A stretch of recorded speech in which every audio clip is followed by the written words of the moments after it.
नमस्ते दोस्तों, आज हम लोग चर्चा करेंगे निवेश के बारे में कि निवेश जो है हम प्राय सुनते हैं हमें निवेश करना चाहिए। किस तरह निवेश करना चाहिए। खाली हम लिए पैसा और जाके जो है ना सेविंग अकाउंट में रख दिए, उसमें 2-3% हमको मिला तो क्या वो निवेश है? वो नहीं है।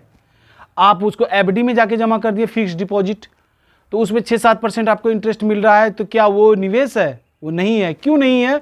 क्योंकि जो महंगाई दर है, जितना महंगाई हर साल बढ़ती है, मान लीजिए कोई वस्तु आज खरीदते हैं, वो अगर 100 रुपये का आ रहा है तो ये जरूरी नहीं कि अगले साल ही हमको 100 रुपये में ही मिलेगा। वो उस समय हो सकता है 110 रुपये का मिले, 112 रुपये का मिले। वो रेट बढ़ चुका है। अगर मान लीजिए उसको हम अपने पास में ही अपने लॉकर में पैसा रखते हैं तो वो बढ़ नहीं रहा है। सेविंग अकाउंट में 3 रुपया बढ़ा, लेकिन अगर महंगाई दर 7% बढ़ गई तो अगर उसी हिसाब से अगर एफडी में भी हमको इंटरेस्ट उतना ही देती है सरकार जितना महंगाई बढ़ती है, तो इसीलिए हमको किस तरीके से कैसे यानी कि अपने पैसे को जो बचत हम किए हैं उसको कैसे निवेश करना है, इसको आज हम समझते हैं। कि अगर हम सिस्टम से उसको नहीं रखते हैं कि भाई सब पैसा अगर हम एफडी में ही डाल दिए तो भी हम गलत कर रहे हैं, अगर सेविंग अकाउंट में रखते हैं तो भी गलत कर रहे हैं, सबको हम स्टॉक्स खरीदें तो भी गलत कर रहे हैं, सबको अगर प्रॉपर्टी खरीद लेते हैं तो भी गलत कर रहे हैं, सबका गोल्ड खरीदे तो भी गलत कर रहे हैं। तो एक तरीका होना चाहिए जिसके माध्यम से अगर सिस्टम से आप पैसे को रखते हैं तो आप जो है ना कि आने वाले समय में यानी कि तनाव मुक्त जिंदगी जी सकते हैं। कैसे हो सकता है? तो आप ये समझिए कि मान लीजिए, अब ये समझिए यहां पे, अभी हमको जो है ना कि ये जो है अगर हमारी उम्र जितनी है, सबसे पहले ये समझने वाली बात है, अगर हमारी उम्र जितनी है उसका जो है ना कि 100 माइनस उम्र कर देना है आपको। उतना परसेंट जितना आप निवेश करना चाहते हैं उतना परसेंट जो है ना आप जो है स्टॉक्स यानी शेयर, किसी कंपनी के शेयर में, इक्विटी फंड में निवेश कर सकते हैं। जितनी भी आपकी उम्र है, मान लीजिए आपका 18 साल उम्र है, 20 साल उम्र है, 40 साल उम्र है, जैसा भी है उतना परसेंट कर सकते हैं। अगर मान लीजिए आपकी उम्र है अगर 30 साल, ठीक है, तो आप 70% तक जो है ना कि आप 70% तक जो है ना आप जो है ना कि शेयर खरीद सकते हैं। इतना रुपये का, अपना जितना रुपया है उसका खरीद सकते हैं। ये एक तरीका है अगर आपकी उम्र कम है तो, ठीक है। अगर आपकी उम्र ज़्यादा है, अगर आप सिस्टम से इसको रखना चाहते हैं तो सबसे पहला नियम यही है कि 20% जो है, ठीक है, गोल्ड आपको खरीदना है।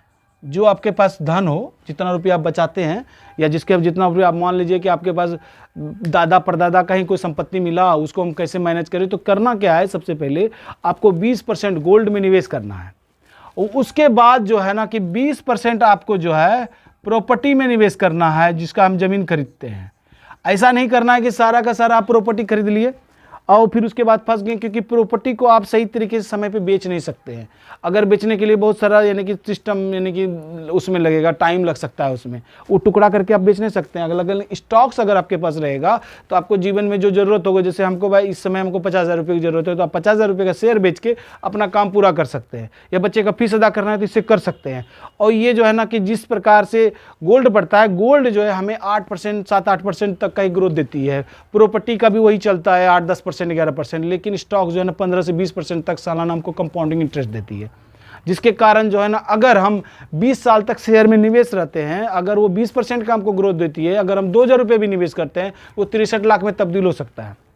बहुत ज़्यादा यानी कि ग्रोथ यानी कंपाउंड के कारण होता है। ऐसा नहीं कि भाई ऐसा सोचिए कि हम भाई 1,08,000 मिला, लेकिन उस पर भी इंटरेस्ट मिलता है, ब्याज पे ब्याज मिलते चला जाता है। उसी प्रकार शेयर जो है ना कभी भी कोई भी बेहतर हो सकता है, बशर्ते थोड़ा सा जो है ना उसमें नॉलेज होना चाहिए।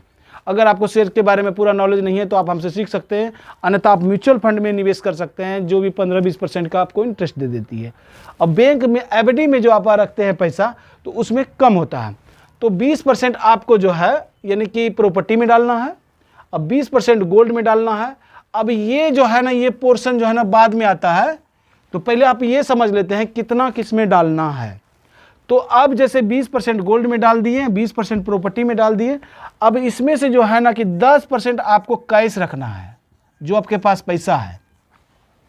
ये कैश इज द किंग।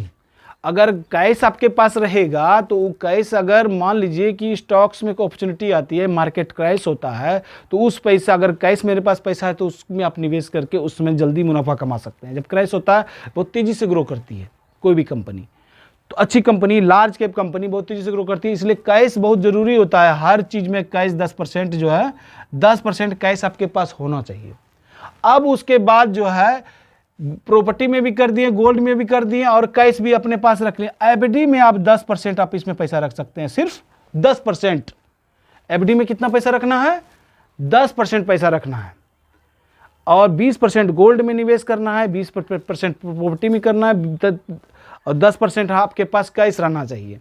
और ये कैश जो है और ये जितना भी और उसके बाद जो बचता है, मान लीजिए कि 40%, यानी कि जो आपको बचता है 40%, ये आपका जो है ना कि 40% आपका जो है स्टॉक्स में, इक्विटी फंड में निवेश होना चाहिए, ठीक है। लेकिन आपके पास मान लीजिए शुरुआती दौर में प्रॉपर्टी खरीदने के लिए तो पैसा था नहीं, इसीलिए शुरुआती दौर में ये बताया गया कि आप 70% तक डायरेक्ट इक्विटी खरीद सकते हैं, डायरेक्ट, क्योंकि प्रॉपर्टी के लिए पैसा भी जमा होगा तब ना। जब इक्विटी में पैसा बढ़ जाए आपका, तब आप उससे ये सिस्टम बना लीजिए कि आपके पास मान लीजिए कि 10 लाख रुपए की संपत्ति है, अगर हो जाती है, अगर धीरे धीरे जमा करते करते, तब उसी में से जो है ना आपको 20% का आपको प्रॉपर्टी में डालना है और उसी में से गोल्ड फिर 20% डालना है, फिर भी इसमें से जो है ना ये 10% के बाद 40% स्टॉक्स में रहना ही रहना चाहिए, क्योंकि उम्र जैसे बढ़ेगी। मान लीजिए इस समय आपकी उम्र 30 थी, अब 40 हो जाएगा, तो उसी प्रकार ये घटते चला जाएगा। इक्विटी में जो है ना आपका स्टॉक्स में जो है आपका जो निवेश है वो थोड़ा सा घटेगा। ये जो है ना निवेश का पैसा है, जो आपको पिछले वीडियोस में बताया गया कि आपको जो है पैसे को निवेश के खाते में डालना है, कुछ बचत के खाते में डाला। ये आप हमारे पिछले वीडियो में देख सकते हैं कि किस तरह से हम पैसे को सही तरीके से रखते हैं, तो हमें धनवान बनने से कोई नहीं रख सकता है और हमेशा धनवान बने रहेंगे अगर इस तरीके से आप पैसे को रखते हैं तो। और निवेश का जो उसमें कॉलम था, तो निवेश के पैसे को जो है ना कि आप इस तरीके से रख सकते हैं कि 20% आपको गोल्ड में डालना है, 20% प्रॉपर्टी में डालना है, 10% कैश रखना है, 10% एफडी में रखना है और जो बचा हुआ है वो सारा इक्विटी फंड में रहेगा। लेकिन शुरुआती दौर में जितनी आपकी उम्र है, आप इक्विटी फंड डायरेक्ट खरीद सकते हैं। अगर 30 साल उम्र है 70% और बाकी पैसे को जो आप गोल्ड खरीद सकते हैं, क्योंकि प्रॉपर्टी खरीदने के लिए बहुत सारा धन लगता है। तो इसी पीरियड में आपको रखना होगा जितना भी है। मान लीजिए कि आपके 50% आप इक्विटी खरीद ले, 50% में ही आपको 10% एफडी में डालना है, 10% आपके पास कैश रहना चाहिए और बाकी सब आप गोल्ड खरीद लिए। अब जब पैसा पूरा बढ़ जाए तो आप जो है ना उसको इस तरह से निवेश कर सकते हैं। निवेश करने का यही एक सही तरीका है। अन्यथा आदमी क्या करता है कि एफडी में सिर्फ सारा पैसा रख दिया। अब मान लीजिए हम बोल रहे हैं कि 10% ही रखना है, आप क्या करते हैं 100% उसी में रखते हैं कि चलो भाई 10 साल बाद मेरा पैसा डबल हो जाएगा। आपके बचत खाते में कितना रहना चाहिए? आपने पिछले वीडियो में देखा कि आपकी आमदनी जितनी है उसका 6 गुना पैसा 100% आपके बचत खाते में रहना चाहिए। अगर 1 लाख रुपये महीना कमाते हैं तो 6 लाख रुपया बचत खाते में आपका रहना चाहिए। अगर 20,000 कमाते हैं तो 1,20,000 रहना चाहिए। और उसमें जैसे ही हमें बढ़ोतरी होती है तो उस पैसे को आपको निवेश कर देना है। उस पैसा रखने के बाद ये तरीका है। आप हमारे पिछले वीडियो में देखिए कि कैसे कैसे पैसे को हमको रखना है ताकि हम तनाव मुक्त जिंदगी जी सकते हैं। और ये एफडी का जो ये फंडा है 10% का, ये 10% ही हमको जो है ना कि एफडी में रखना है, चाहे किसी भी हाल में। और बाकी आप गोल्ड में रख सकते हैं। यानी कि अगर सिस्टम से प्रॉपर्टी में भी रख लिए, गोल्ड में भी रख लिए, स्टॉक्स में भी रख लिए और कैश भी रख लिया और 10% जो है हम एफडी में रख देते हैं। इस तरीके से जो है ना कि हम पूरा डाइवर्सिफिकेशन करके अपने निवेश के पैसे को सुरक्षित और सिक्योर रख सकते हैं, ताकि बीच में अगर मान लीजिए कि अगर स्टॉक मार्केट क्रैश होता है तो ये सिस्टम है, अगर स्टॉक मार्केट में गिरावट आती है तो गोल्ड का प्राइस बढ़ता है, ठीक है।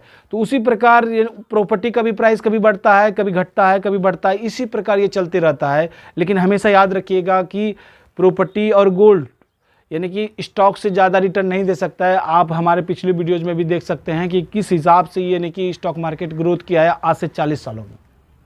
सबसे अधिक रिटर्न यानी कि बना के दिया। इंडेक्स फंड में भी अगर कोई पैसा रखता तो बहुत ज़्यादा यानी कि ग्रो करके दिया। आप सेंसेक्स को देख सकते हैं, निफ्टी को देख सकते हैं। देखने के बाद आपको पता चल जाएगा कि लंबे समय में सबसे अधिक रिटर्न देने वाला चीज़ था इक्विटी यानी शेयर्स। आप लार्ज कैप में सिर्फ निवेश करके देख लीजिए, आपका यानी कि पैसा बहुत ज़्यादा मल्टीप्लाई कर सकता है। आप आज जान चुके हैं कि किस प्रकार से हमको धन को रखना है और कितना % किस में जाना चाहिए, जिसके कारण जो है ना हमको जो है ना कि कभी भी परेशानी का सामना ना करना पड़े कि स्टॉक मार्केट क्रैश हो गया, अब हम क्या करें, मेरे पास पैसा नहीं है, स्टॉक मार्केट में ये हो गया, मेरे पास ये नहीं है, अरे प्रॉपर्टी का दाम बढ़ नहीं रहा है, गोल्ड वहीं का वहीं है, परेशानियां हैं, बहुत तरह का है। अगर इस तरीके से आप पैसे को मैनेज करके रखते हैं तो आपको सुखमय जीवन जीने से कोई नहीं रोक सकता है। आप हमारे पिछले वीडियो को जरूर से जरूर देखिएगा कि किस तरीके से हम यानी कि पैसे को हम रखेंगे, जिसके कारण जो है ना कि हम धनवान बने रह सकते हैं और आगे हमारे जो बच्चे हैं उसे पता होगा कि हमारे पिताजी हमारे लिए क्या क्या किए, कितना दान किए, कितना बचाएं, कितना निवेश किए, कितना यानी कि शिक्षा में खर्च किए, कितना घूमने फिरने में खर्च किए। इसी के साथ ही आज का ये वीडियो यहीं समाप्त होता है। धन्यवाद।